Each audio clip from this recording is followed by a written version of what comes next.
Before I finish my remarks, I want to do one thing, and that is salute our president.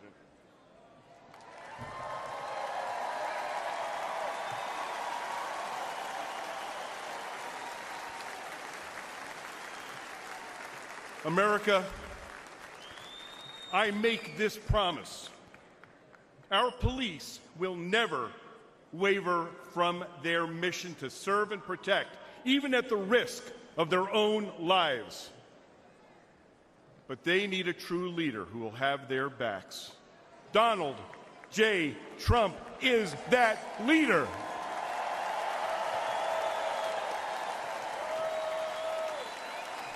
Thank you. May God bless you. May God bless those that walk the line. And may God bless America.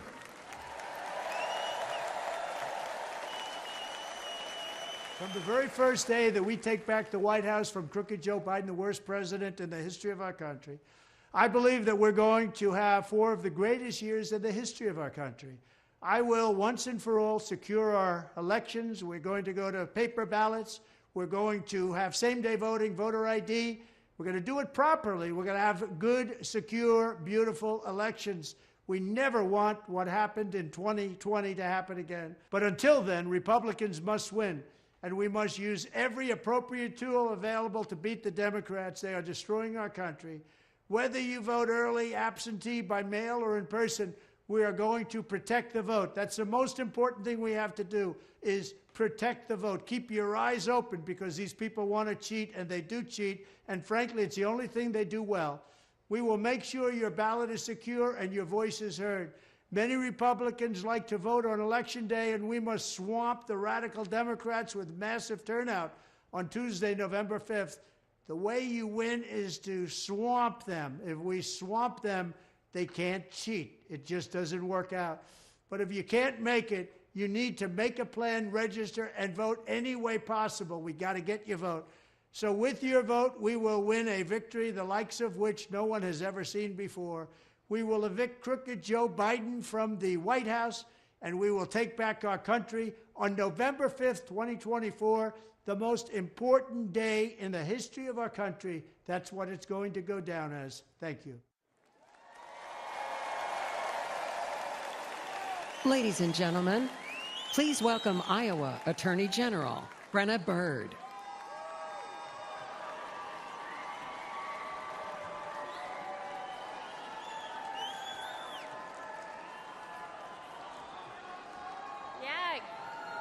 Good evening, Milwaukee. My name is Brenna Bird, and I am the Attorney General of the great state of Iowa.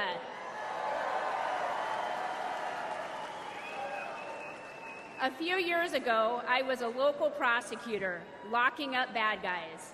But in 2022, I ran for Attorney General and beat the incumbent Democrat who was first elected when I was just 2 years old. We won because Iowans were ready for an Attorney General who would protect them, not the criminals. An Attorney General who would stand up to Joe Biden and the radical Democrats. And an Attorney General who would defend our constitutional freedoms. But perhaps more than anything, Iowa voters wanted an Attorney General who would back the blue.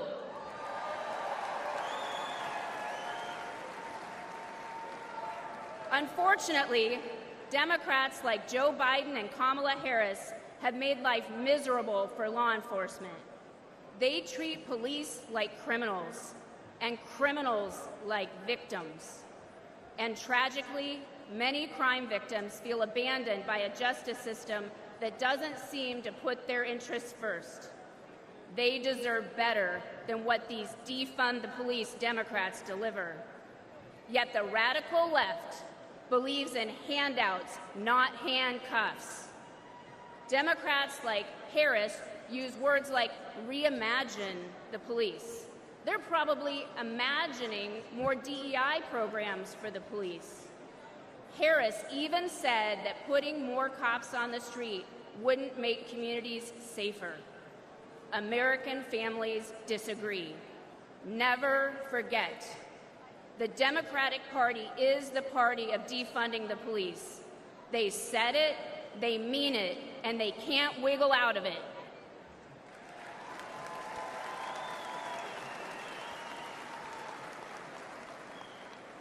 Republicans get justice for victims, and we put criminals where they belong, in jail. That's why we need to elect President Donald J. Trump. President Trump knows that keeping Americans safe isn't a 10 a.m. to 4 p.m. job.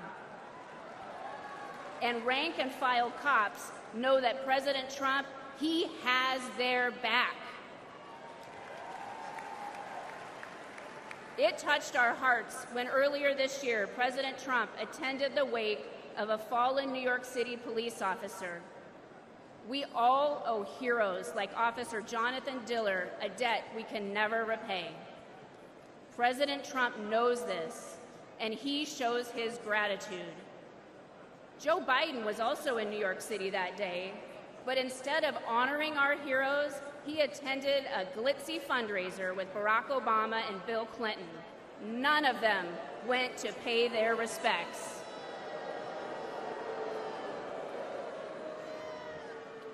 That day, we saw Democrat priorities, and we saw Donald Trump's priorities, and we saw that Trump's values are our values.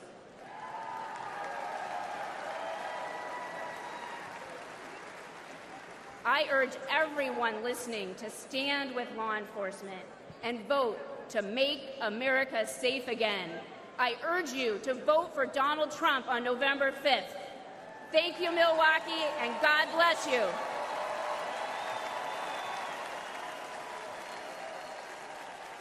Ladies and gentlemen, please welcome former Governor of South Carolina and Ambassador to the United Nations, Nikki Haley.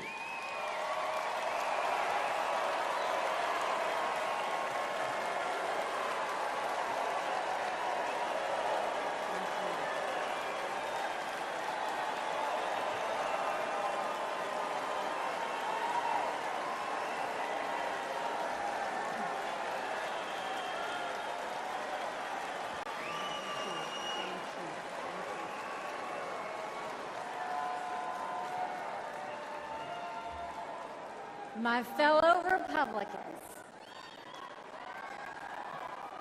President Trump asked me to speak to this convention in the name of unity.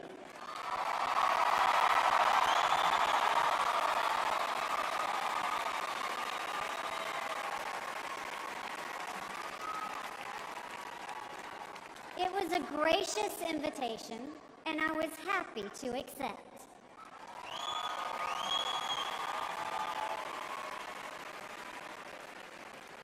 I'll start by making one thing perfectly clear.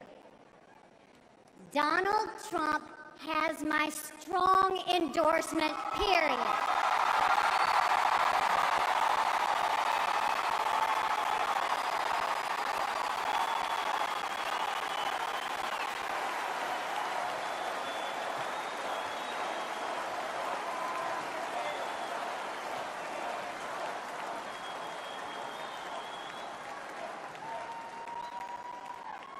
Our country is at a critical moment.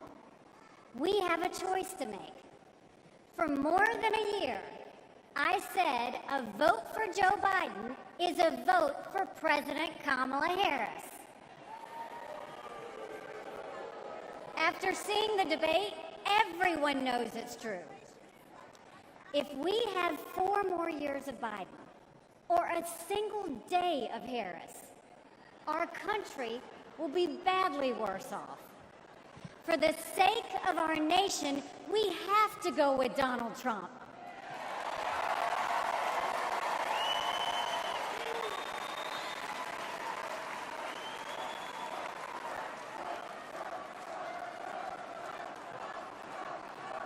But there's more to it than that.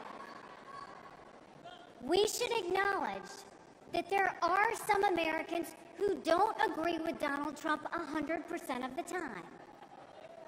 I happen to know some of them. And I want to speak to them tonight.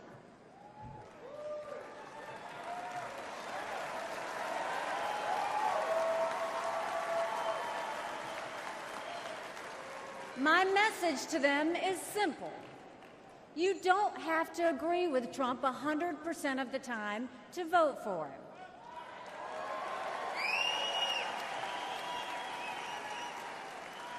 Take it from me, I haven't always agreed with President Trump. But we agree more often than we disagree.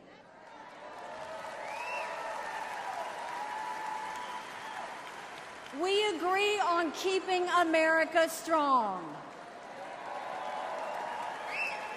We agree on keeping America safe. And we agree that Democrats have moved so far to the left that they're putting our freedoms in danger. I'm here tonight because we have a country to save. And a unified Republican Party is essential for saving her.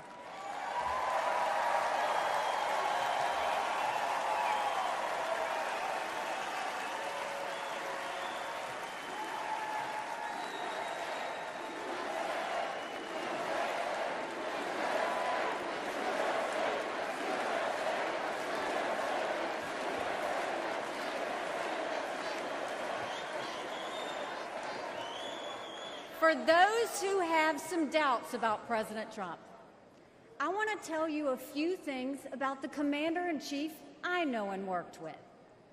As ambassador to the United Nations, I had a front row seat to his national security policies. We sure could use those again.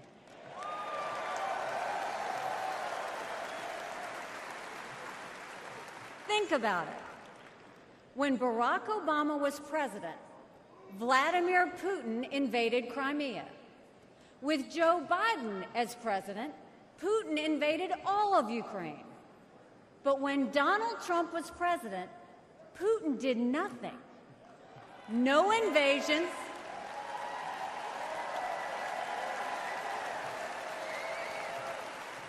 No invasions, no wars. That was no accident. Putin didn't attack Ukraine because he knew Donald Trump was tough. A strong president doesn't start wars. A strong president prevents wars.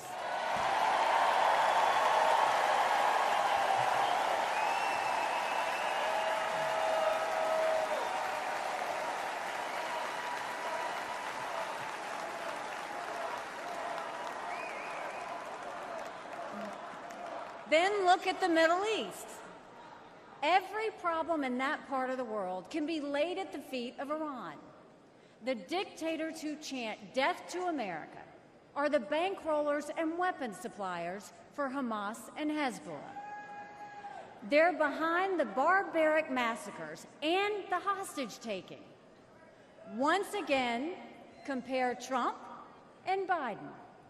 Trump got us out of the insane Iran nuclear deal.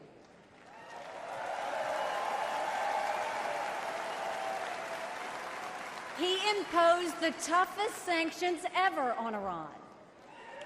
And he eliminated the arch-terrorist Qasem Soleimani.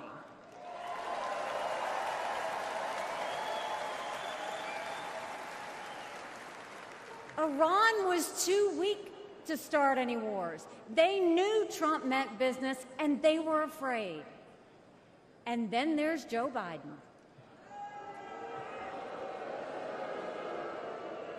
He lifted the sanctions. He begged them to get back into the nuclear deal. He surrendered in Afghanistan.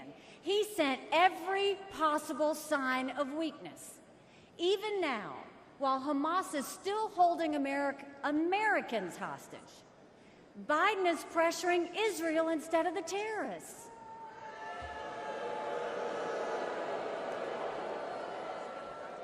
between Israel and Hamas, Donald Trump is clear about who is our friend and who is our enemy.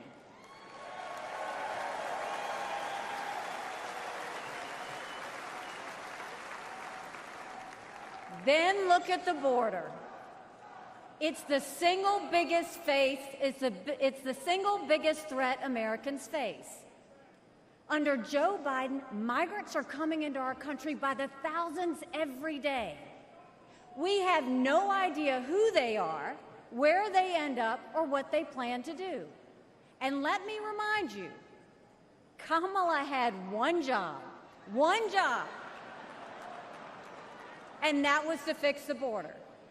Now imagine her in charge of the entire country.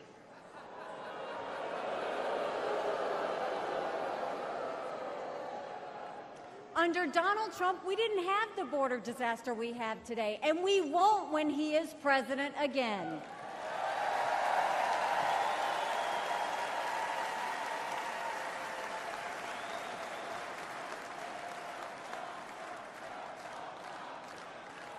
I was proud to serve America in President Trump's cabinet, and I'll tell you something you won't hear from the critics.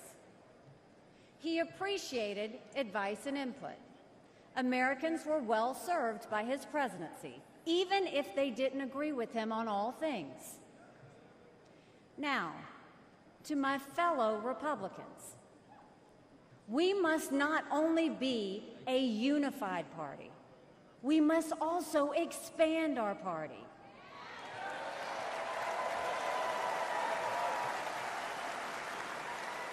We are so much better when we are bigger. We are stronger when we welcome people into our party who have different backgrounds and experiences. And right now, we need to be strong to save America. This is a defining moment, not only for our party, but for our country. Our fellow Americans are fearful right now. Families are suffering from inflation and wages that don't keep up with prices. Young people are being indoctrinated to think our country is racist and evil. The Jewish community is facing an obscene rise in anti-Semitism. Too many migrants trapped in communities devastated by crime. Our foreign enemies win when they see Americans hate each other. They see that today, whether it's on college campuses or in a field in Butler, Pennsylvania.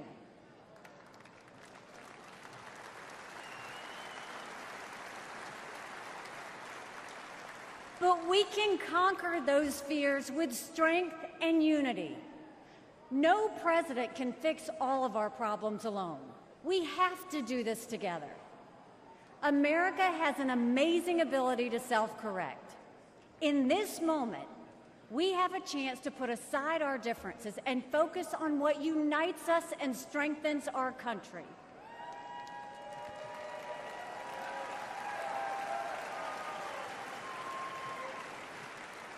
Let us join together as a party. Let us come together as a people, as one country, strong and proud. Let us show our children and the world that even on our worst day, we are blessed to live in America. God bless you. Thank you. God bless the United States of America.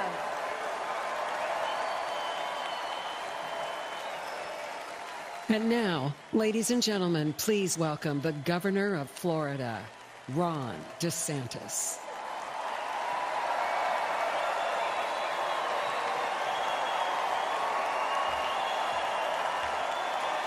My fellow Republicans, let's send Joe Biden back to his basement and let's send Donald Trump back to the White House.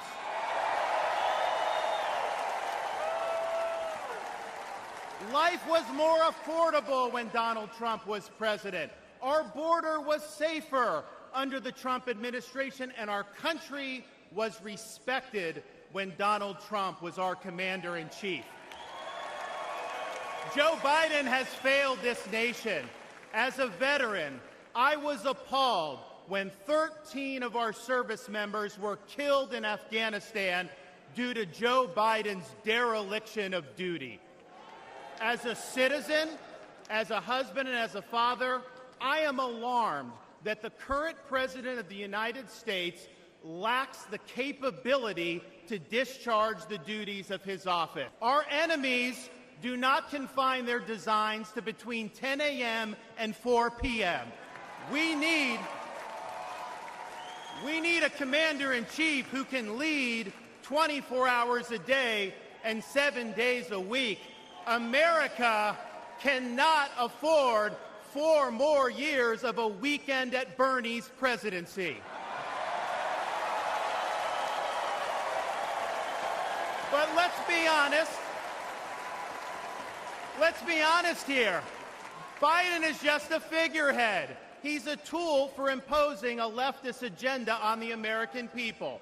They support open borders, allowing millions and millions of illegal aliens to pour into our country and to burden our communities, but just don't send any to Martha's Vineyard, then they get really upset.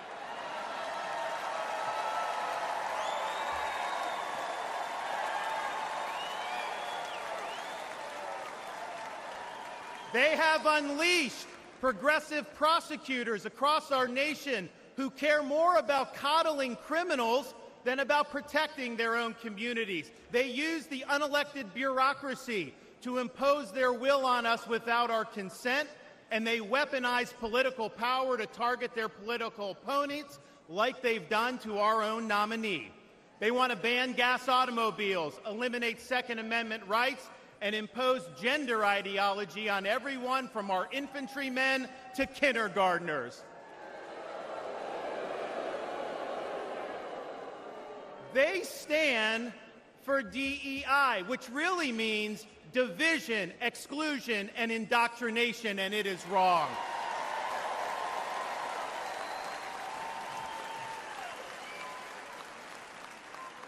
They mandated that you show proof of a COVID vaccine to go to a restaurant, but they oppose requiring proof of citizenship to cast a vote.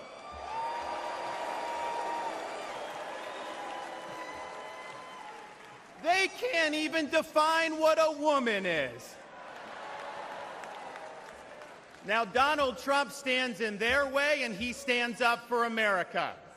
Donald Trump has been demonized, he's been sued, he's been prosecuted, and he nearly lost his life. We cannot let him down, and we cannot let America down.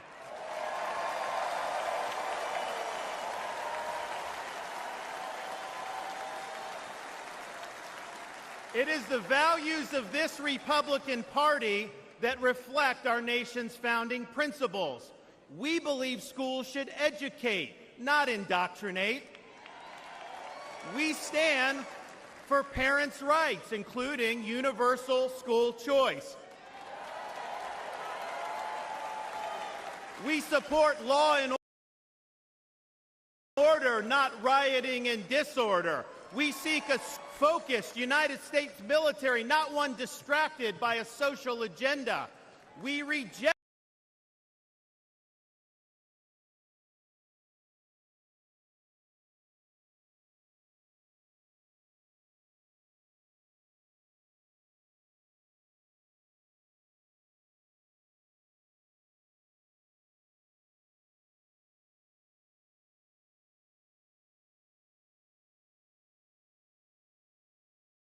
entrenched political debt. We seek to reclaim the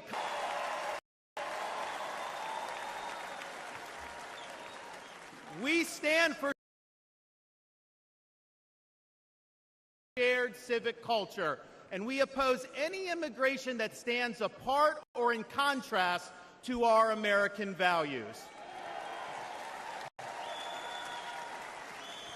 We believe in the principles articulated in the Declaration of Independence that our rights come not from the generosity of the state, but from the hand of the Almighty, including the right to life, liberty, and the pursuit of happiness.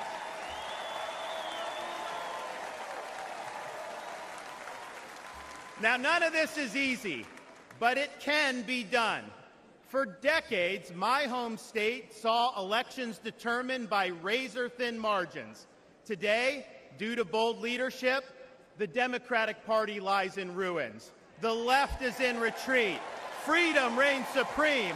The woke mind virus is dead, and Florida is a solid Republican state.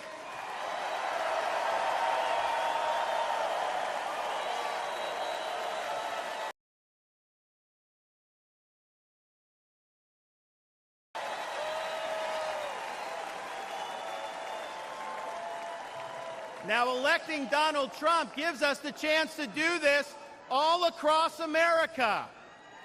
And we have a responsibility to step up and make it happen. We have a responsibility to preserve what George Washington called the sacred fire of liberty. This was a fire that burned in Independence Hall in 1776 when 56 men pledged their lives, their fortunes, and their sacred honor to establish this nation.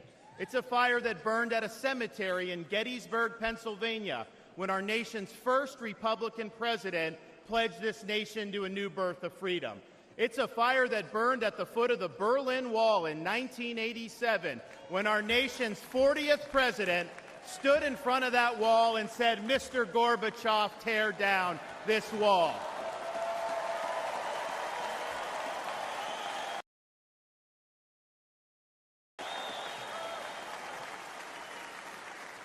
This is not a responsibility we should fear. It's a responsibility we should welcome.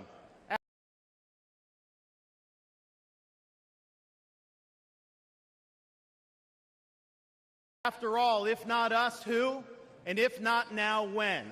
Of our party's nominee to fight for these United States.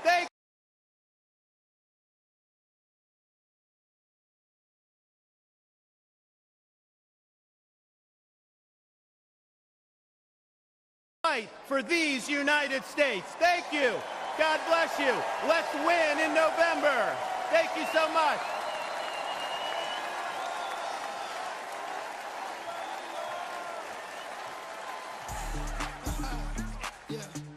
It's the mayor of Magaville, baby. Hey, you know who we voting for?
America. I'm Eric Schmidt from the great state of Missouri, the Show Me State.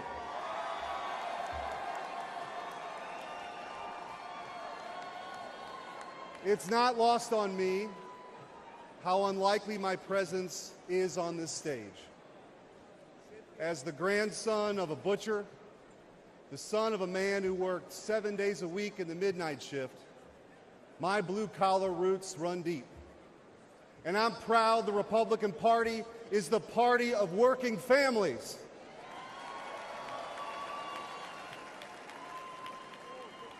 Missouri is home to cities named Liberty and Independence, and towns called Freedom and Defiance. So it should come as no surprise that we are sick and tired of Joe Biden and Kamala Harris. And I am here with a simple message. Enough is enough.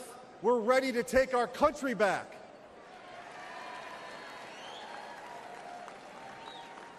Under Joe Biden, the rule of law has disintegrated. Crime is rampant. Our communities are under siege, and our brave law enforcement officers are constantly being vilified. He stood idly by as liberal DAs and mayors pushed a defund the police agenda and empowered criminals, all while endangering law-abiding citizens. Kamala Harris shares in these failures. She campaigned as a progressive prosecutor and even called for us to reimagine public safety. Americans don't need to reimagine safety. We know exactly what safe communities look like. But the weakness and the wokeness of the Biden-Harris administration has made us less safe. Biden and Harris opened our border to terrorists, to criminals. They allowed drug cartels to flood our communities with Chinese fentanyl that's killing more than 200 Americans each and every day. It doesn't have to be this way. As Missouri's former Attorney General, I went toe-to-toe with the radical defund the police crowd and had the backs of our men and women in blue. When Soros-backed officials refused to prosecute violent criminals, I stepped in and put those dangerous felons behind bars.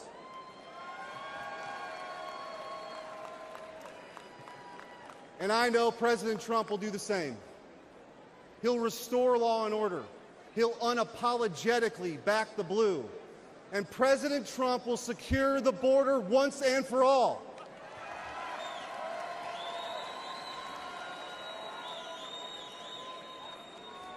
I believe in an America where our best days are ahead of us.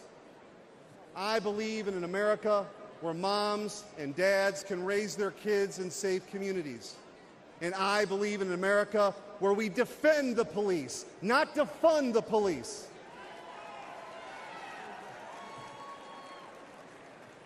President Trump will make that dream a reality, and that's why we need him back in the White House.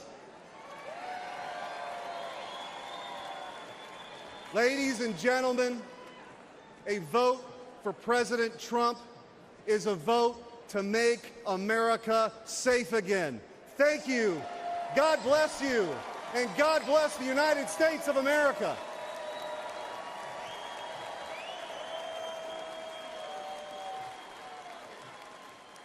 Ladies and gentlemen, please welcome United States Senator Tom Cotton of Arkansas.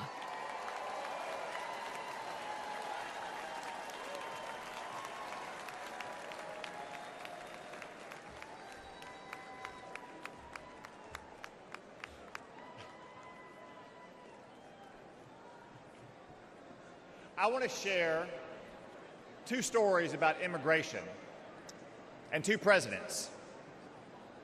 Manuel was a house painter in Arkansas and a green card holder from Mexico. He couldn't vote in 2020 yet, but his family could. Manuel proudly told his contractor that they had just cast their first votes for president. For whom? Donald Trump, of course.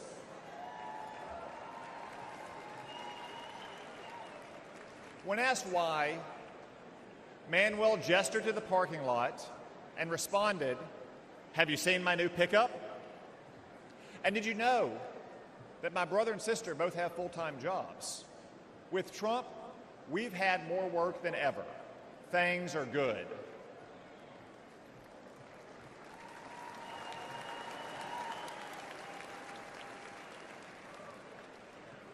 Manuel became a citizen last year, and he's excited to vote for the first time for Donald Trump.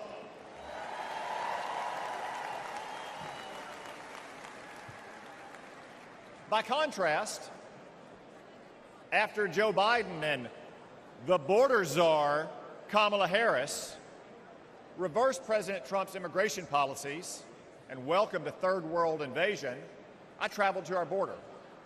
What did I see?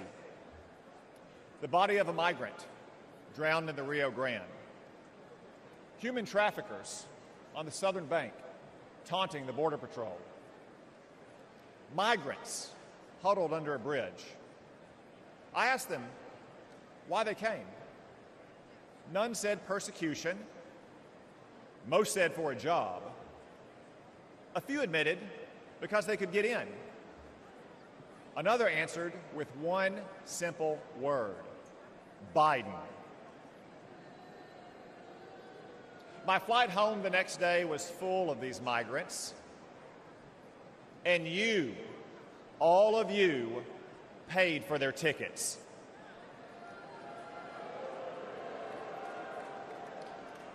That's our choice. A secure border and an immigration system that works for all of our citizens, whether your ancestors bled with George Washington, or like Manuel in Arkansas, you just took the oath of citizenship, or Joe Biden's chaos. Donald Trump said, "You can't have a nation without borders," and he defended those borders.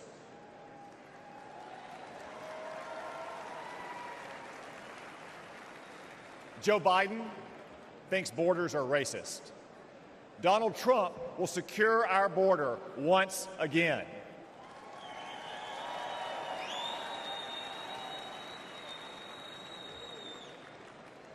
Donald Trump banned travel to America from terrorist-infested countries.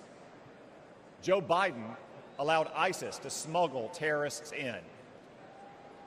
Donald Trump will protect America once again.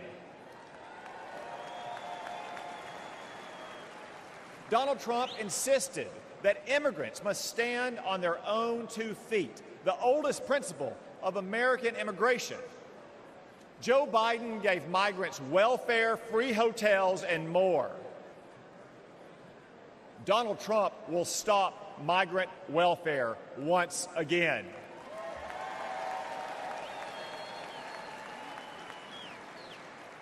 Donald Trump ended bogus asylum claims. Joe Biden created an app to let illegals schedule their arrival. Seriously. Donald Trump will stop this migrant fraud once again.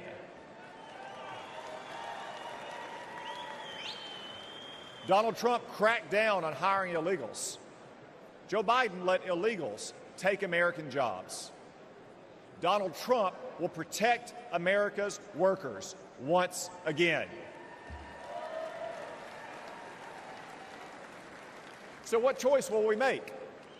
Will we choose Joe Biden, open borders, amnesty, and chaos? No, of course not. We'll choose Donald Trump and his record of security, prosperity, and stability.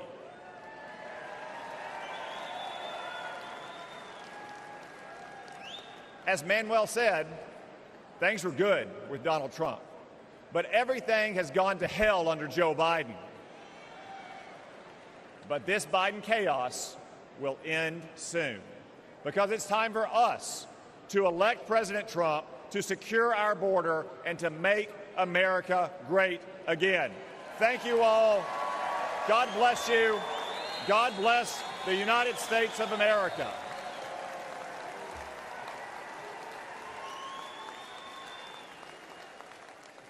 Ladies and gentlemen, please welcome Michael Coyle from Philadelphia, Pennsylvania.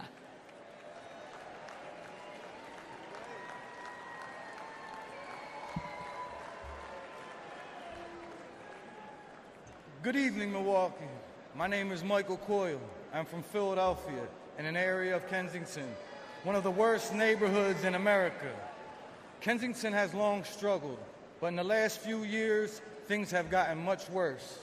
Our streets are plagued by drugs. You'll find human feces in front of your business or someone lying dead on your front steps.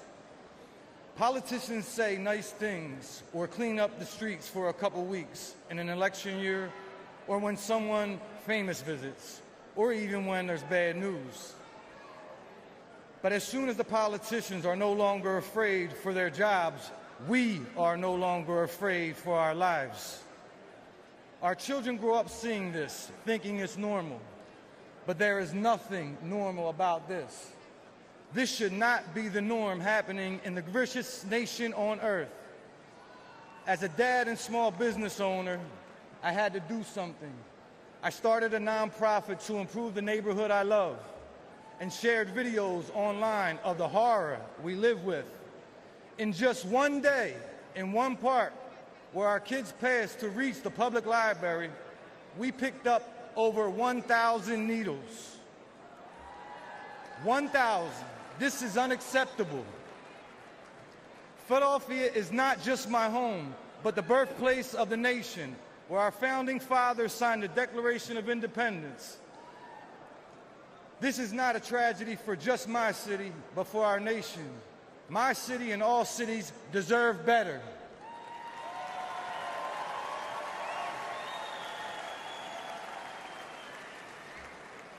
Joe Biden and Kamala Harris are the ones who opened our southern border and allowed Chinese fentanyl to pour in unconditionally. And life is only getting worse. Philadelphians aren't dying off fentanyl. They are dying off fentanyl as well.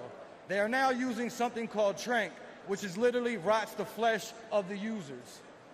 Do you know what the smell of rotting flesh smells like? The people of my city do.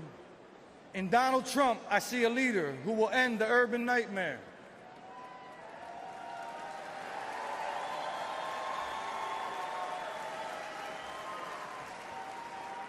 I ask you to join me in supporting him this fall because a vote for President Trump is a vote to restore our cities and to make America safe again. Thank you. Kensington Beach for Trump.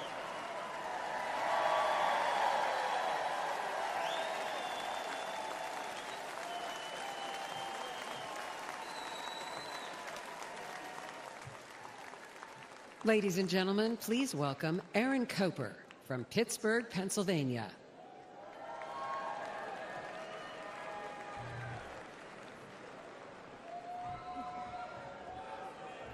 That's right.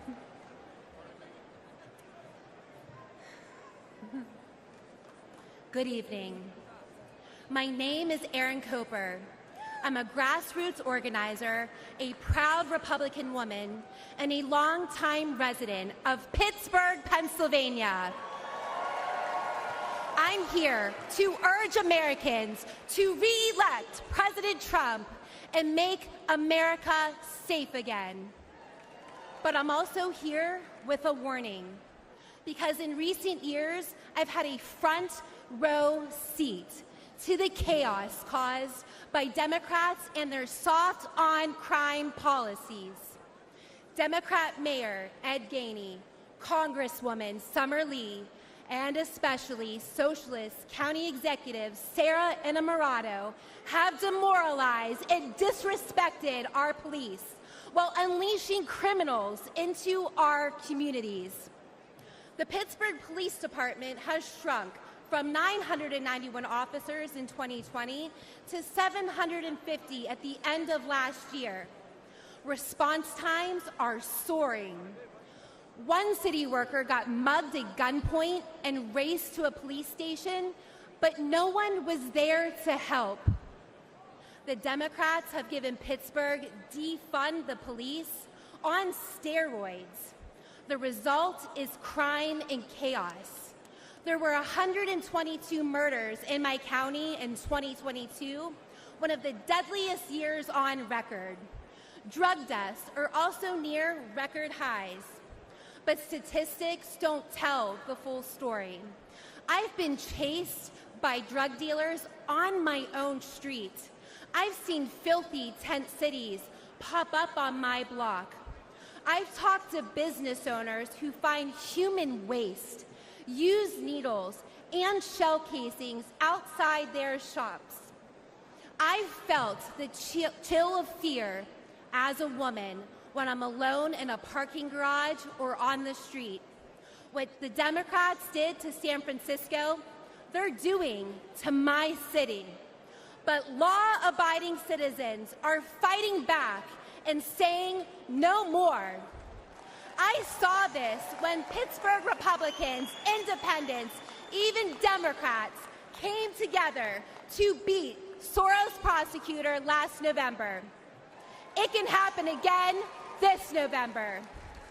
If we stand together, we will beat the soft-on-crime Democrats and make our streets safe again. We can re-elect President Trump, and we can save our cities. Thank you.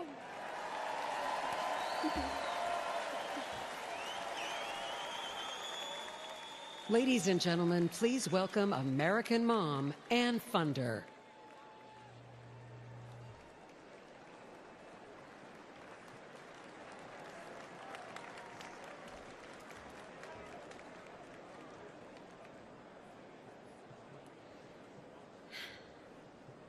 Hi, my name is Ann Fundner, and I am the wife and mother of 4 children. I'm standing here today to share the tragic reality of open borders. I'm here to share the story of my firstborn son, my everything, my Weston. My family and I were living in Southern California when President Biden took office and opened our borders. My Weston was 15. He was an amazing big brother to his 3 younger siblings. Weston attended church twice a week, played football and hockey, and he loved to surf. He had a big heart, and he lived to make people laugh. He had so many good friends. And I was always vigilant to be the best mother that I could be. I was room mom, school ambassador, and I attended all of his sports. We had family dinners and barbecues at the beach. And like most teenagers, Weston wanted to fit in. And in a moment of peer pressure, he tried something that someone gave to him, and it took my baby's life. We did everything right. I had those conversations with him, and fentanyl still found my son. And on February 27th, 2022, our lives were shattered, and our baby was gone. This was not an overdose, it was a poisoning. His whole future, everything we ever wanted for him was ripped away in an instant. And Joe Biden does nothing. I hold Joe Biden, Kamala Harris, the border czar, what a joke, and Gavin Newsom and every Democrat who supports open borders responsible for the death of my son.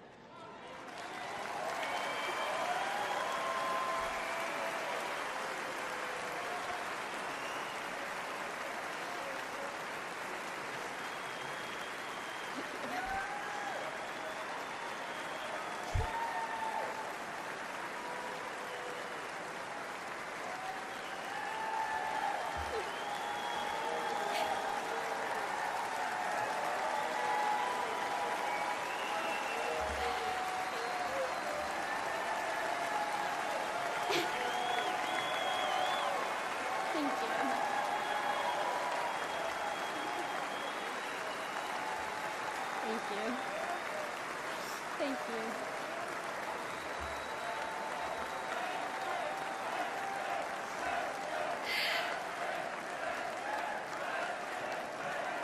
Thank you. Thank you. Thank you. Thank you. And the tens of thousands of American innocent children. For that alone, they should be voted out of office.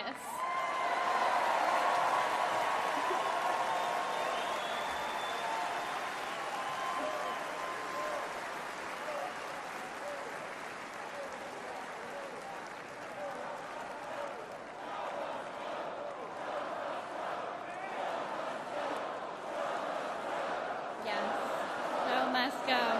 Yes, he must.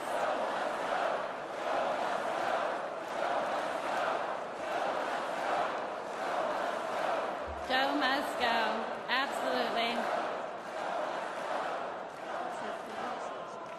We have seen the highest number of fentanyl deaths during the Biden-Harris administration, and fentanyl is now the #1 killer of Americans ages 18 to 45, and it is quickly becoming the leading cause of death for teens, with 14 and under being the fastest growing demographic.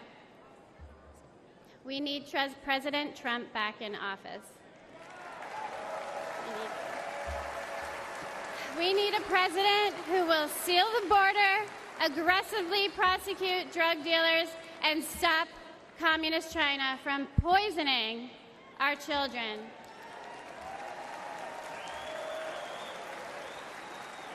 This is not a red or blue issue. This is a red, white, and blue issue. And fentanyl doesn't care if you're black or white. It does not discriminate. This is an American issue. We need a president who will call the drug cartels what they are: terrorist organizations.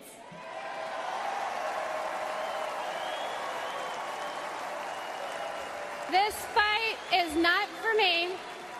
My son is gone. This fight is for your children. We owe it to our children to elect a president who will win the war against fentanyl once and for all. It's too late for my son, Weston. Say his name, Joe Biden. Weston. Thank you. Thank you.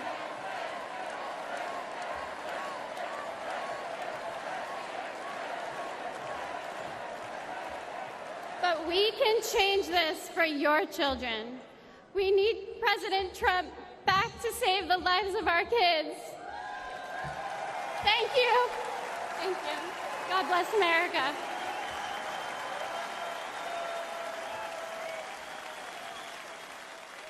Ladies and gentlemen, please welcome the Morin family from Maryland.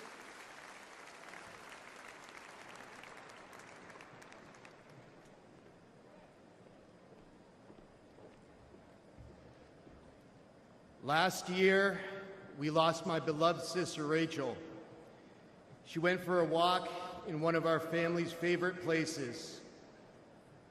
This beautiful trail was to us a safe place where we pushed our babies in strollers, where we walked together as a family, where my wife and I got married, near what would later become the spot where my sister's body was found. Rachel, a joyful, accomplished athlete and mother of 5, was raped and murdered by a suspected illegal immigrant. This was described as among the most brutal and violent offenses that has ever occurred in Harford County, Maryland history. Open borders are often portrayed as compassionate and virtuous. But there is nothing compassionate about allowing violent criminals into our country and robbing children of their mother.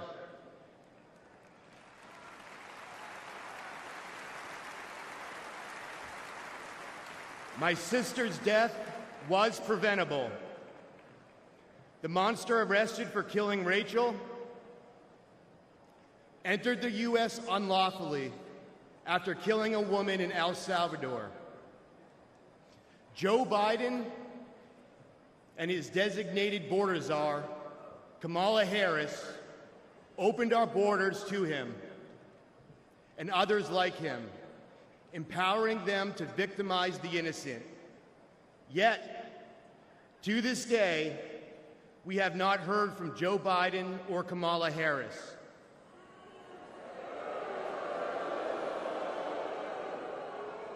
They never apologized. But when Rachel was killed, President Trump called my family to offer his condolences.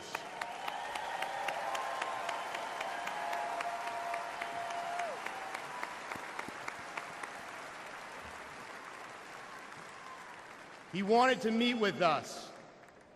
He cared. That is leadership.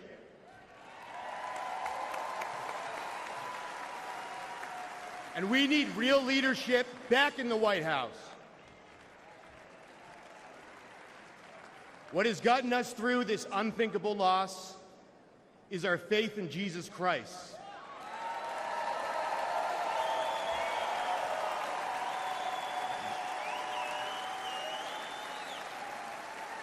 And as brutal as the murder of my sister was, I pray that her killer will find Jesus Christ.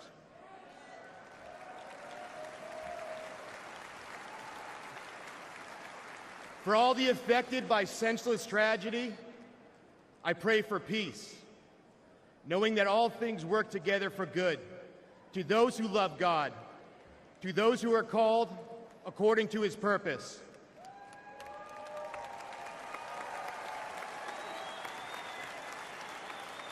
I pray that we hold worldly leaders accountable for safety and justice for innocent people. I pray that we make our country safe and secure in the memory of my sister Rachel, who loved life. Thank you. God bless America. Good night.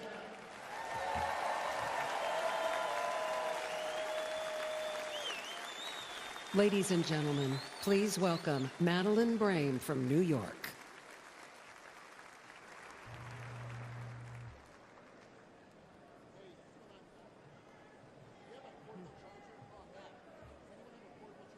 Good evening, everyone. My son, Sergeant Hassan Korea, an Afghanistan War retired veteran. He received enemy fire from the Taliban, only to be murdered with a knife on the streets of New York City. The 4 assailants responsible for his death initially were facing justice, but that changed when District Attorney Alvin Bragg was elected.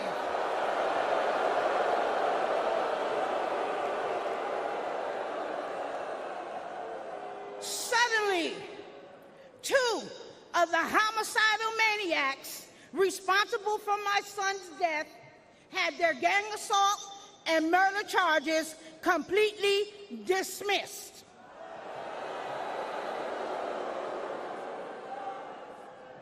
One of them received 14 months time served. Alvin Bragg charged her with assault with a shoe. And another one was sentenced to 7 years. I later learned that Alvin Bragg often dismisses and reduces dangerous criminals.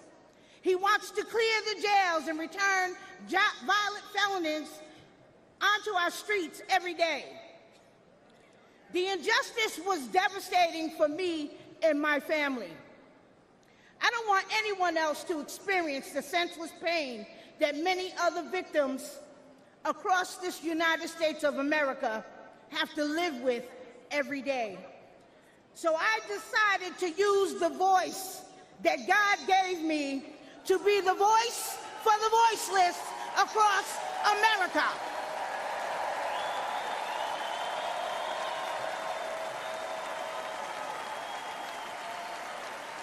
We need justice for victims, and we need accountability for prosecutors who fail in their duty. Soft on crime prosecutors like Alvin Bragg in New York, Kim Foxx in Chicago, and George Gascon in Los Angeles have turned our great country and cities into war zones. Poor and neglected communities like mine are suffering.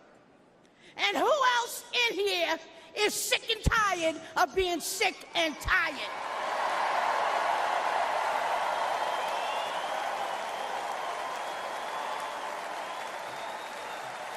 The Democratic Party that poor minorities have been loyal to for decades, including myself, all right? They betrayed us. They stabbed us in the back.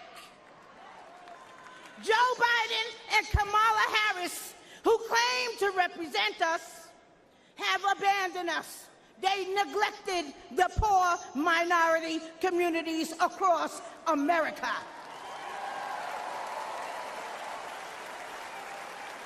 But mine eyes have been opened.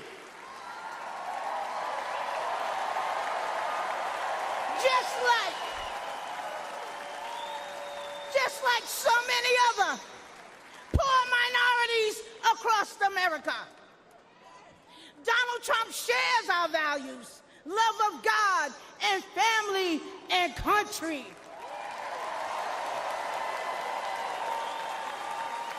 He's been a victim of the same corrupt system that I have been and my family has been. He is committed to providing economic opportunities, helping those suffering from addiction with long-term inpatient drug programs, rolling back deadly bail reform policies that are getting our children killed every single day, and supporting our police. We back the NYPD. We back the blue.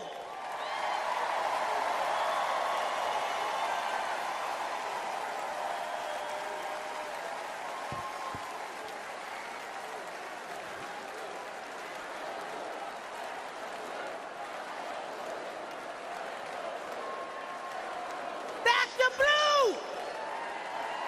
NYPD, black the blue. Trump was right when he said, they're after us. He's just standing in the way.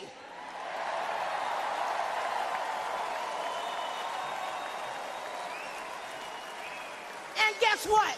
He always will. That's why I'm standing with him today. Let's make America safe again.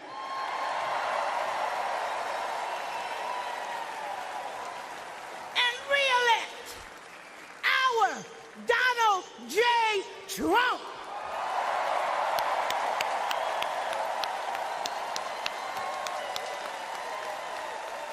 Thank you, and good night.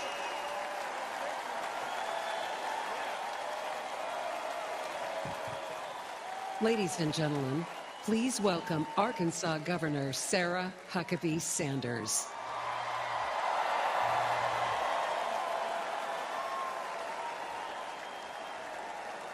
Thank you.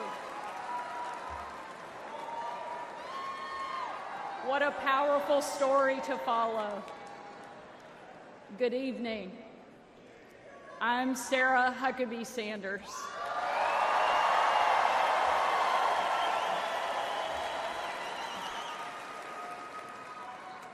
And before I get started, I want to say I have always been proud to stand with President Trump, but never have I been more proud than to stand with him right now, tonight.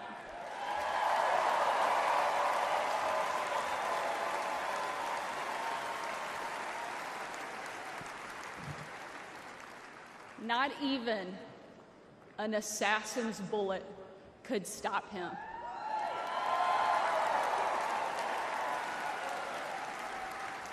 God Almighty intervened because America is one nation under God, and He is certainly not finished with President Trump.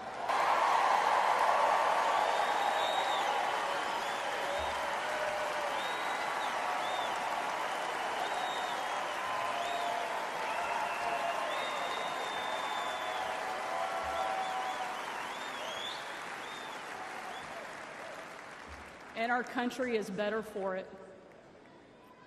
I am here tonight as America's youngest governor, the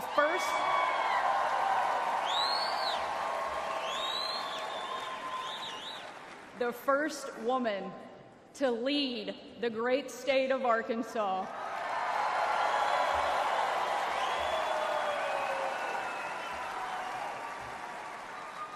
And most importantly, a mom to 3 amazing kids, Scarlett, Huck, George.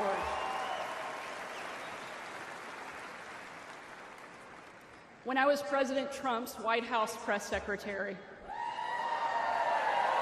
the best job, I got the chance to take my 4-year-old son, Huck, to Bring Your Kid to Work Day. Much like Jill now drags Joe to bring your husband to work day.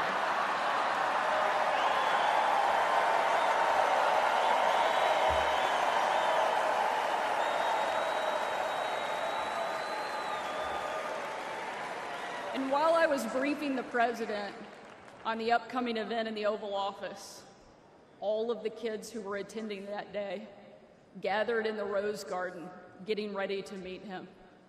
And we were walking out onto that beautiful, perfect colonnade. And I saw out of the corner of my eye that my son Huck was running full speed directly at the President of the United States. Being the gracious person he is, President Trump bent down to give him a big hug.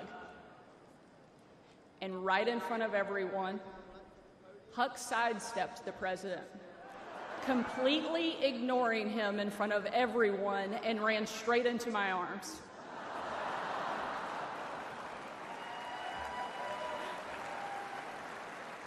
For my 4-year-old son, the most powerful man in the world had nothing on his mom.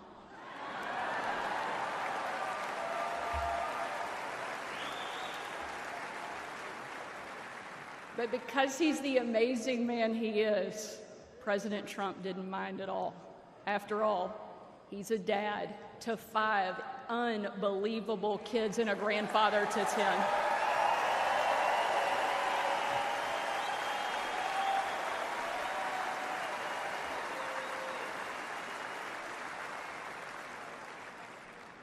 And while that story is certainly a special memory for my family, it's an even greater reminder why I support President Trump, not for me, not for him, but for my kids and for yours.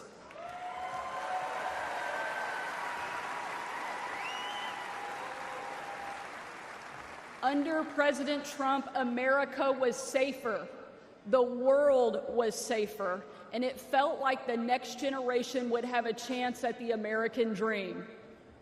President Trump did the job that Kamala won't and Joe Biden simply can't.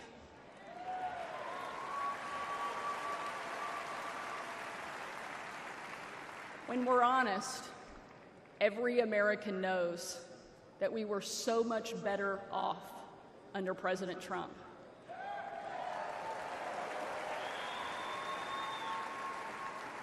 So tonight, I don't want to just speak about President Trump's successful policies. While there are many, I want to talk about the man that I know. When the president hired me, I was the first mom and only the third woman to ever serve as the White House press secretary.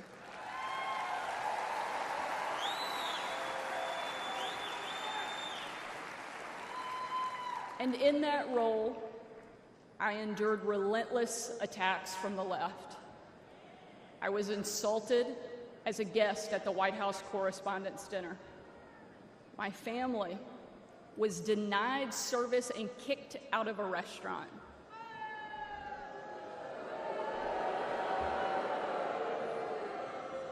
And a parent at my 3-year-old son's preschool spit on my car. And in those moments, it was President Trump who defended me. And when an MSNBC host, the author of several books on empowering women, said I was unfit to be a mother, and another MSNBC host said I was vile, not even human, and that I should be choked, MSNBC again did nothing. But our president pulled me aside, looked me in the eye, and said, "Sarah, you're smart, you're beautiful, you're tough, and they attack you because you're good at your job. Never let them stop fighting."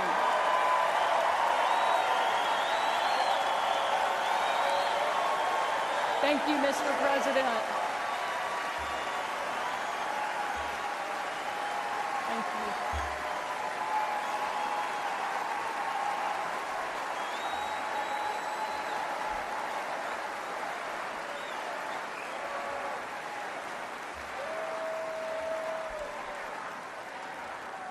That's the Donald Trump that I know. And that's the Donald J. Trump I will always respect. The left doesn't care about empowering women. Biden and Harris can't even tell you what a woman is. They only care about empowering themselves. But we have a president who believes in empowering every American and that our country is worth fighting for.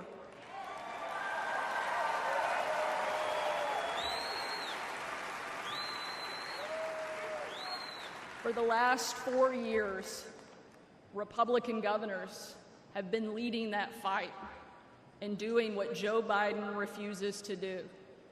We've deployed the National Guard to the border. We've cracked down on crime and drugs. We cut taxes to give hardworking Americans a break from Bidenflation.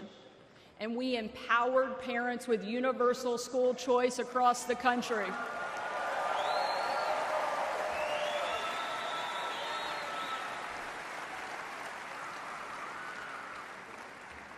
Donald Trump was the very first president in my lifetime to take a hard line against China, and I'm proud to be the first and only governor in the country to kick communist China off our farmland and out of my state.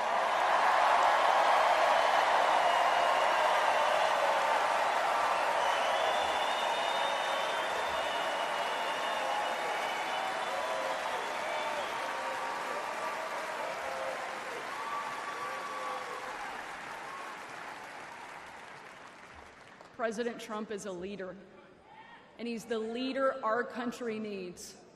And if ever there was a doubt, earlier this week, we saw just how tough, resilient, courageous, and daring this man is, and we can't get him back in the White House fast enough.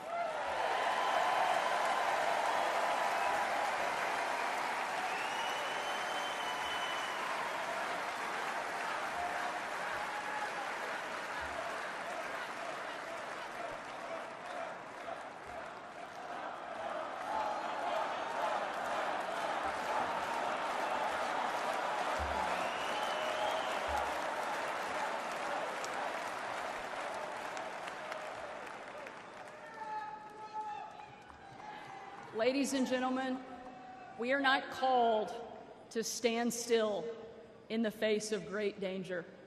You and I were put on this earth at a moment in time to charge boldly ahead. We cannot know what the future holds, but we know damn sure who holds the future in his hands.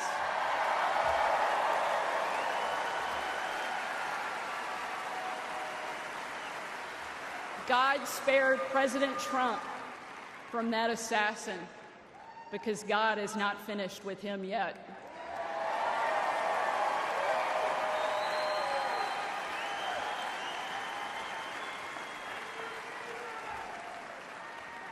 And he most certainly is not finished with America yet either.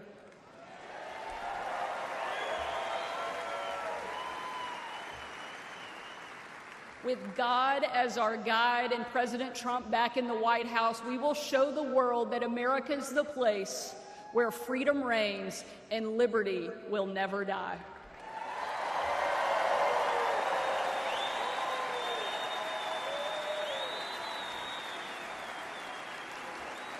Ladies and gentlemen,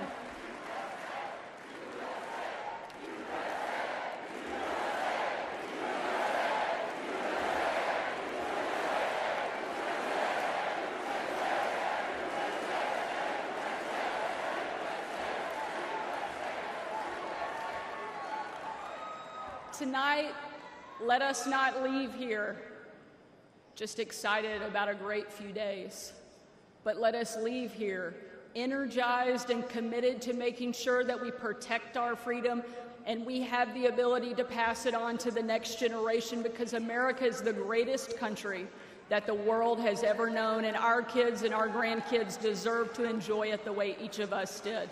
And we will with President Trump back in the White House. Thank you so much.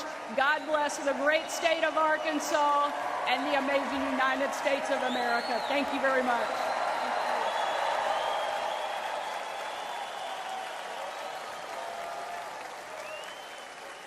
Ladies and gentlemen, please welcome former United States Secretary of Housing and Urban Development, Dr. Ben Carson.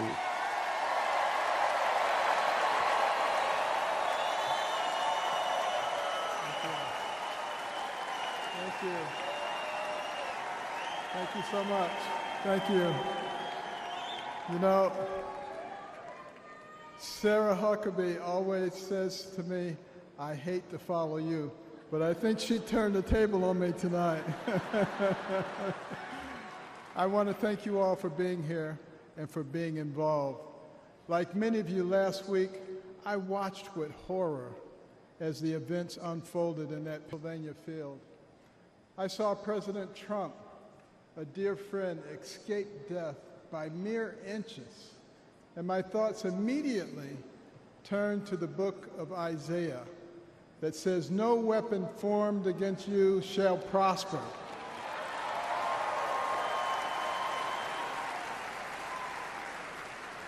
Well, let me tell you the weapons that they used. First, they tried to ruin his reputation, and he's more popular now than ever.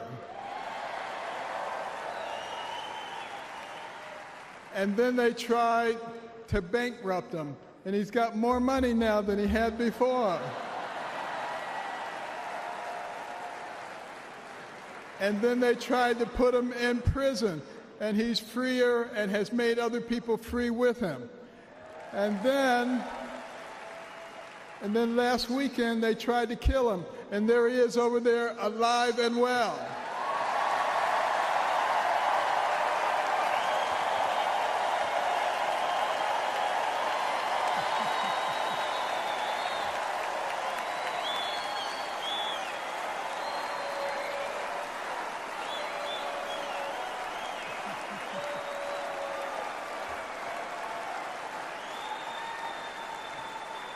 You know, I have no doubt that God lowered a shield of protection over President Trump. And I join millions of Americans in thanksgiving for President Trump's safety. And I encourage you to join me in praying each day for his continued protection. You know, our hearts go out to the victims in the audience. Let's also pray for them and their families. These events have brought unusual clarity to the times we are living in. We have all harbored the nagging feeling that everything we love is slipping away. All you have to do is turn on the television. The free press, a pillar of any free society, has abused the public trust and resorted to lies, deception, and disinformation.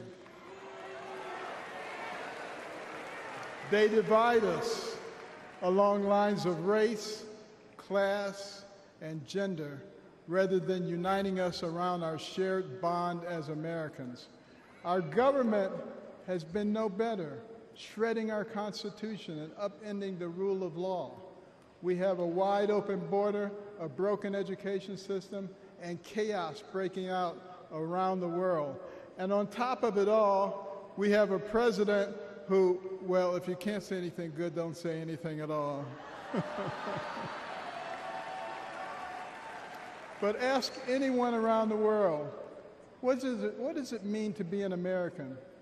Most will tell you that it means unlimited opportunity.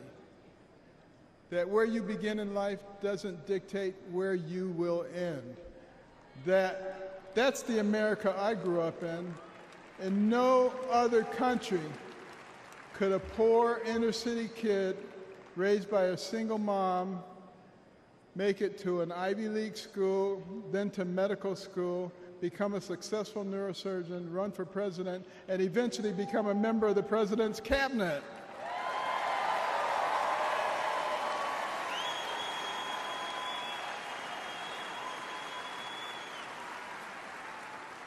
You know, and as a member of his cabinet, I had a chance to work closely with him.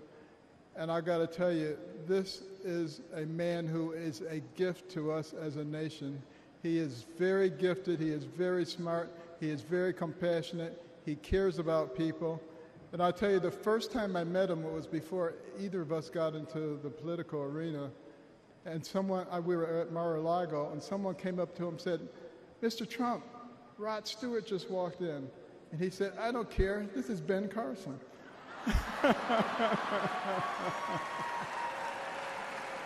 But I feel blessed that I've been able to live the American dream. But my story is moving further out of reach in America today. The lessons my mother taught me, like hard work and the value of well-rounded patriotic education and faith in God above all else, are being forced out of the public square. But we're all here today because we know we can bring these things back. By God's grace, we live in a country where the people rule. We have the power to choose the kind of nation we will be and the kind of men and women that will lead us. And today the choice could not be more clear. The most repeated phrase in the Bible is this: "Do not be afraid," or "fear not." It appears 365 times in Scripture, a reminder to live each day with faith, hope, and joy as joyful warriors for Christ.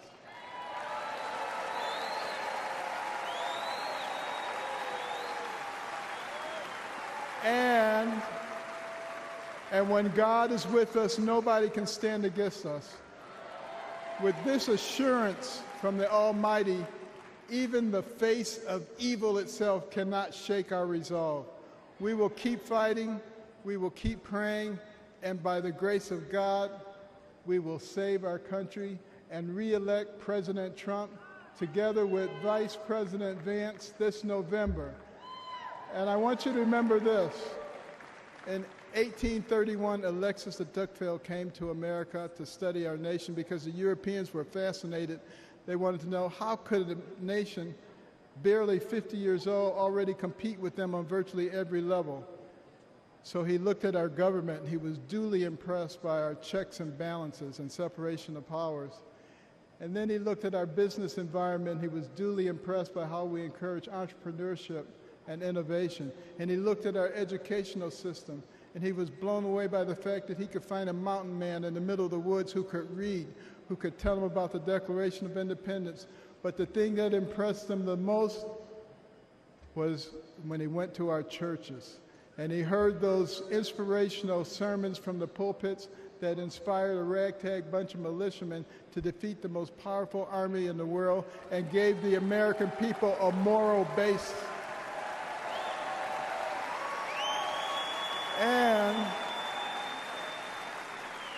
And he concluded his 2-volume set, Democracy in America, with these words. He said, "America is great because America is good. And if America ever ceases to be good, she will cease to be great. It is our job to make America good, and let's do this by re-electing President Trump so we can make America great." Thank you very much.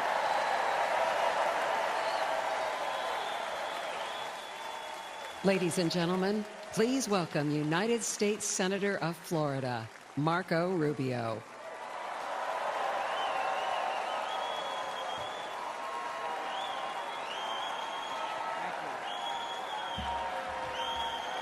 Thank you, thank you. Thank you. Thank you. Thank you. Don't say polo. Don't say polo. Thank you, thank you. Thank you. The last few days remind us that the life of every living thing and the breath of all mankind is in the hands of God.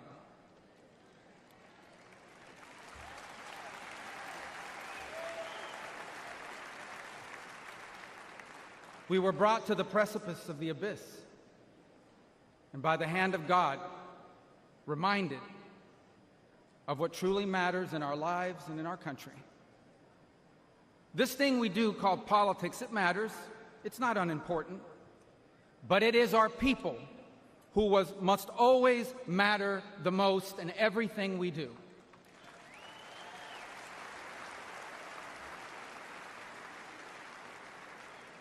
By giving voice to everyday Americans, President Trump has not just transformed our party, he has inspired a movement.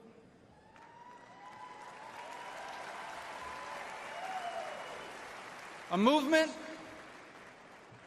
of the people who grow our food and drive our trucks, the people who make our cars and build our homes, the people whose taxes fund our government, and whose children fight our wars. Americans like Corey Comparatori. He was a former fire chief and a loving husband. He was described as the best dad a girl could ever ask for. As a man of God who loved Jesus fiercely and looked after members of his church. Corey was one of the millions of everyday Americans who make our country great. He wasn't rich, he wasn't famous, and the only reason why we know his name and story now is because last Saturday, he shielded his wife and daughter from an assassin's bullet and lost his life the way he lived it, a hero.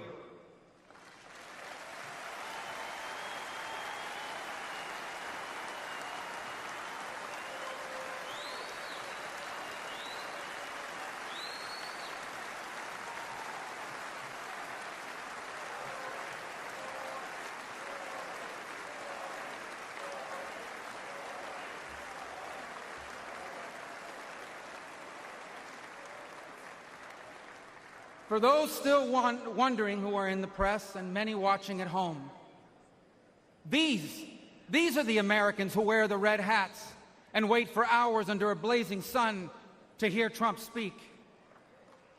And what they want, what they ask for, it is not hateful or extreme. What they want is good jobs and lower prices. They want borders that are secure, and for those who come here to do so legally.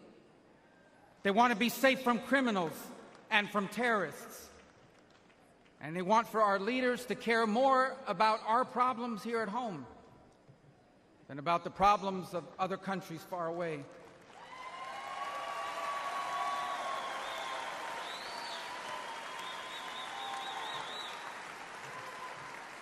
There is absolutely nothing dangerous or anything divisive about putting Americans first.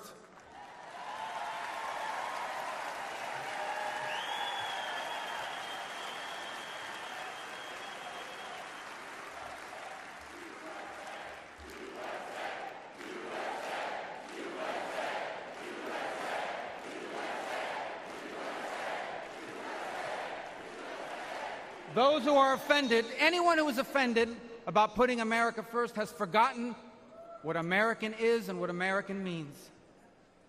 American isn't the color of our skin or our ethnicity. Americans are people as diverse as humanity itself. But out of many, we are one. Because as the life story of our next Vice President, JD Vance, reminds us, we are all descendants of ordinary people who achieved extraordinary things.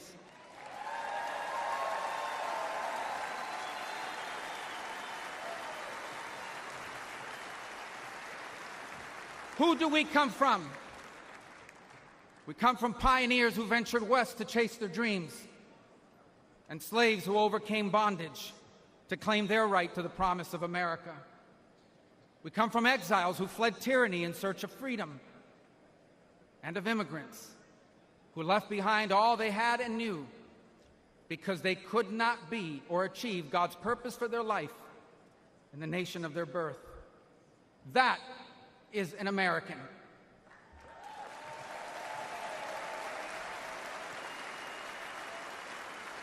And putting Americans first must be what this election is about. When President Trump was in the White House, Americans had more money and lower prices. Our borders were secure and our laws were enforced. Iran was broke, the Taliban stopped killing Americans, and Putin didn't invade anyone.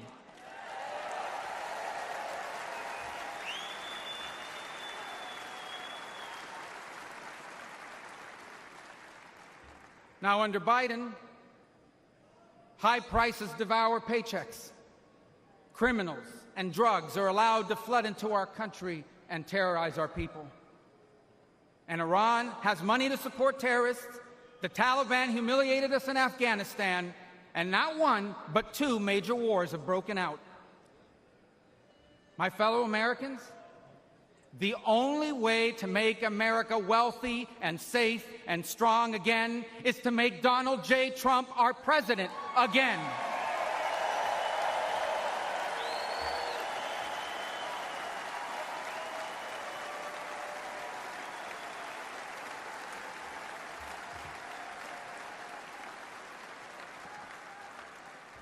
Our country has been injured by the bad decisions of weak leaders. But now, though bloodied by our wounds, we must stand up and we must fight. Fight not with violence or destruction, but with our voices and our votes. Fight not against each other, but for the hopes and dreams we share in common and make us one. And fight for an America where we are safe from those who seek to harm us on our streets and from abroad. And we will not be alone in this fight. For leading us in this fight will be a man who, although wounded and facing danger, he stood up and raised his fist and reminded us that our people and our country are always worth fighting for.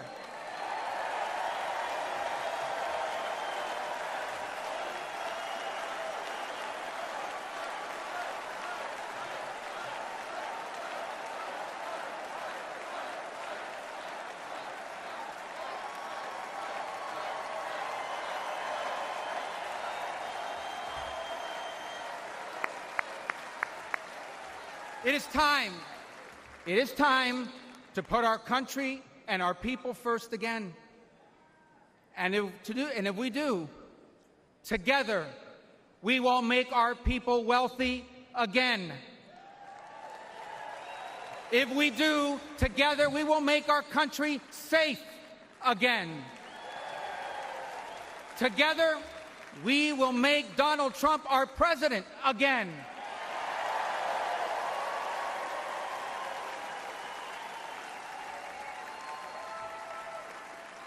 And together,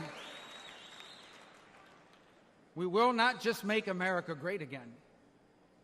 We will make America greater than it has ever been. Thank you. God bless you.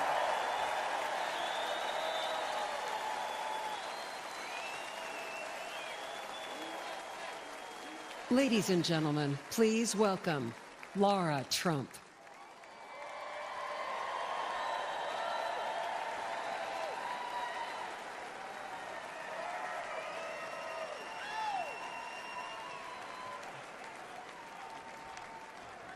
Whoa! I don't feel like I actually have to ask this question, but is anybody in this room ready to send Donald Trump back to 1600 Pennsylvania Avenue?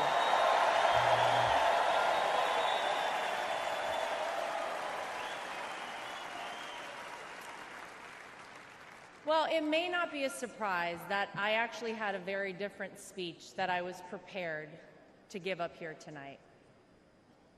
That all changed at 6:11 on Saturday evening. Nothing prepares you for a moment like that. Our family has faced our fair share of death threats, mysterious powders sent to our homes, tasteless and violent comments directed towards us on social media, but none of that prepares you as a daughter-in-law to watch in real time someone try to kill a person you love. None of that prepares you as a mother to quickly reach for the remote and turn your young children away from the screen so that they're not witness to something that scars the memory of their grandpa for the rest of their lives. The prayers and well wishes we've received over the last 72 hours have been overwhelming, to say the least.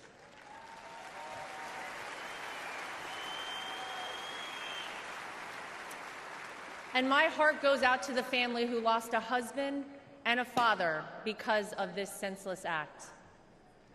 All of you here tonight and watching at home mean the world to all of us in the Trump family.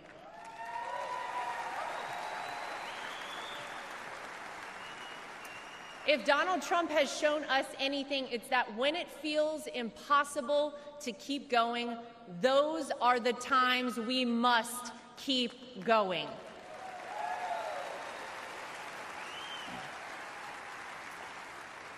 I don't know how many people here watching at home have ever been to a Trump rally, but if you've never been, let me tell you about them. Oh, some of you have been. Oh!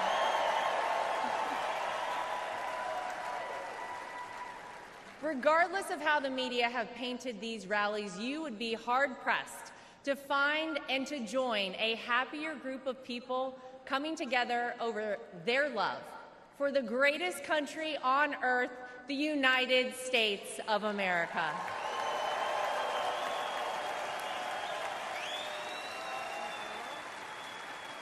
I dare anyone trying to leave a Trump rally without leaving with some new friends. You always make friends at a Trump rally, right? Veterans, teachers, blue-collar workers, white-collar workers, active duty military, police officers, firefighters, small business owners, Latino supporters, Christian supporters, Jewish supporters, black supporters, white supporters, Asian supporters, gay supporters, Republicans, independents, and yes, even Democrats.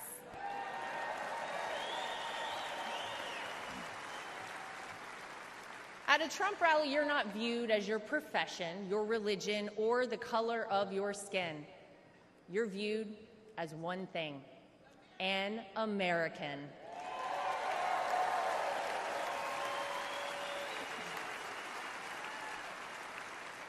Last Saturday was a jarring reminder that we, as Americans, must always remember there is more that unites us than divides us. We all want this country to be great, even if we don't always agree on the best way of doing that. And with every bone in my body, I can tell you that all Donald Trump wants to do and has ever wanted to do is make this country great again for all of us.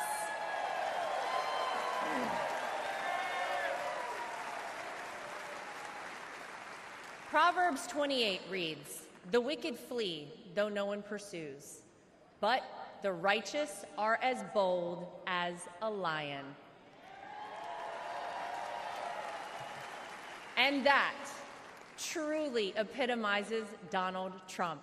He is a lion.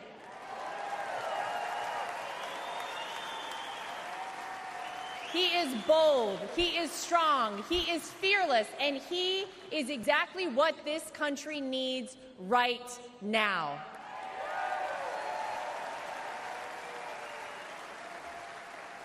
Let's not forget what life actually looked like under President Donald Trump.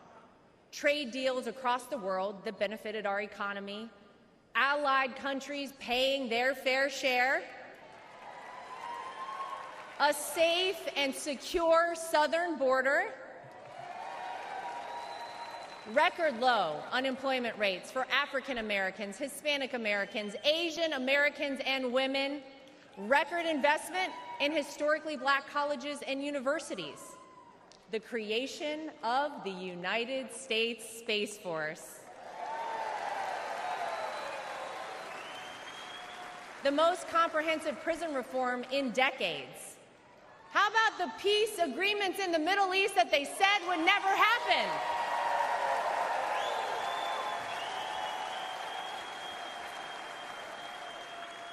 The largest tax cuts in American history, our energy independence, massive amounts of red tape cut, and no new wars when Donald J. Trump was president.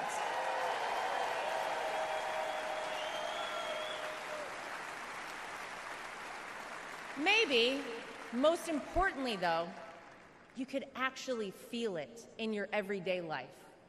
Now, you didn't have to love everything that he tweeted, but you cannot deny you were better off when Donald Trump was in office.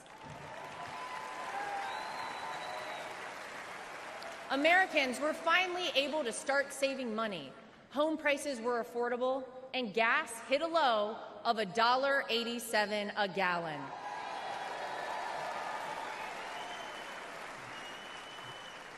As I speak here tonight, many of our fellow Americans don't know how they'll pay for their next trip to the grocery store, new clothes for their children, or this month's rent. Many of our fellow Americans worry that we are on the verge of a major terror attack here on American soil. Many of our fellow Americans don't think their own children will be able to establish a better life than they themselves currently have. Many of our fellow Americans are right now sitting and wondering how on earth this country could have moved in the wrong direction and so quickly.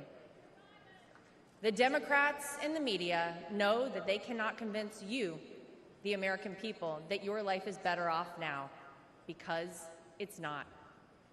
So what will they do? They'll try to sell you on some outrageous narrative about the terrible things that Donald Trump will do if he becomes president. But you don't have to imagine what it would be like. All you have to do is remember what it was like.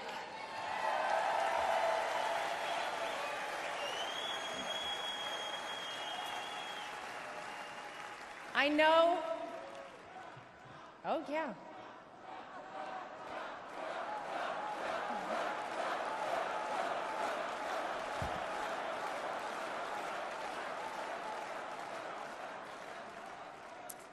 I know what you hear out there about Donald Trump. I know what you read, what the media tells you, and what out-of-touch celebrities on the left say about this man. But when I look at Donald Trump, I see a wonderful father, father-in-law, and of course, grandfather to my two young children, Luke and Carolina.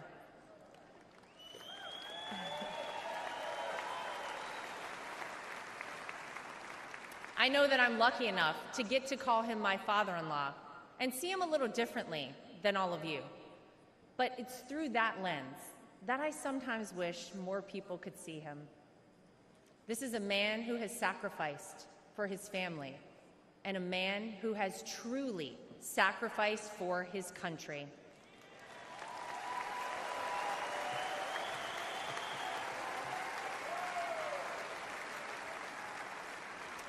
Donald Trump didn't need to run for president for fame or money. Trust me, we all know he already had plenty of that.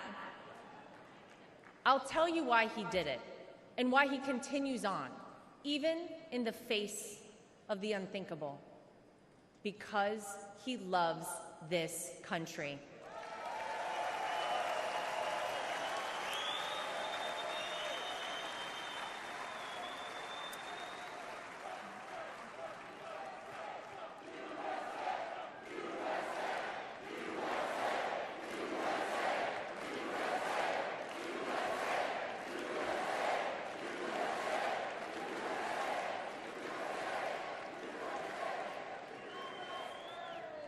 He did it for his grandchildren, for your children and grandchildren, and for the generations to come. I have seen this man dragged through hell and back, in and out of courtrooms, indictments, impeachments, mugshots, and even an assassination attempt. And yet, he has never backed down.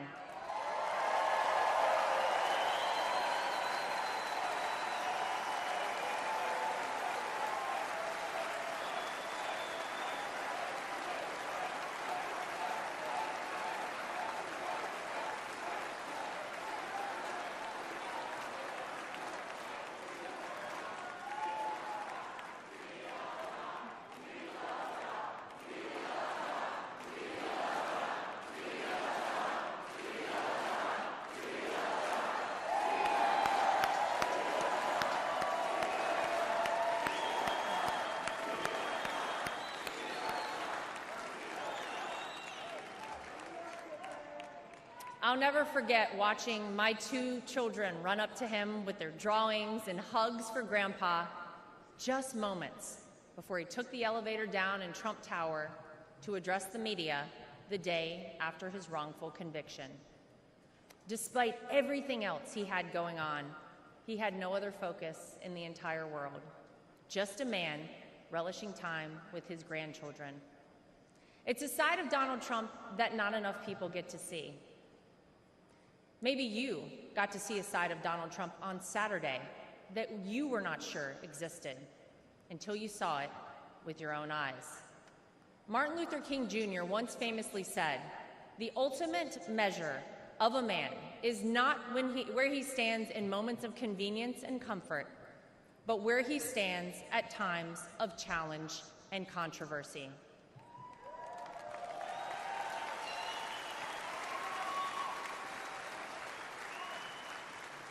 There's no doubt that Saturday was one of the most frightening moments of my father-in-law's life. Millimeters separated him from life and certain death. And yet, it was in the midst of it all, as he was jostled off stage by Secret Service, that he knew how defining that moment would be for our country, and he hoisted his fist in the air.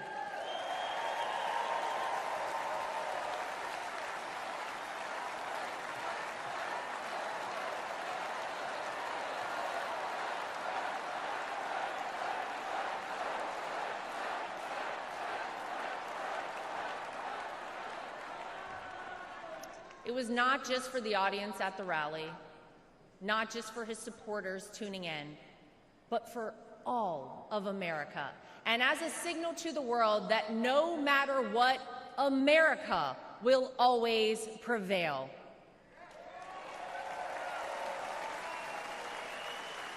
Though it's been strained and attacked, no enemy, no force, not even a bullet is strong enough to break our American grit and our American soul.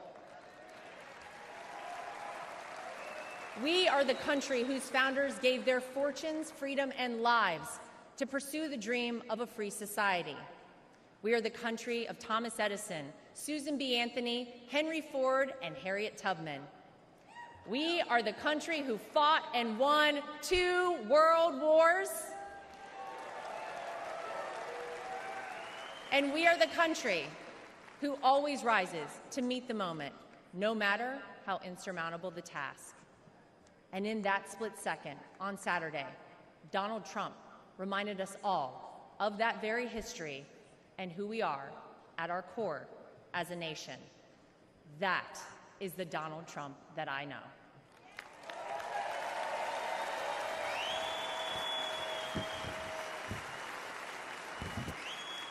He is an American who conquered the business world, an American who made himself a household name, an American who was beloved by politicians and fellow celebrities for decades until he ran for office with an R next to his name.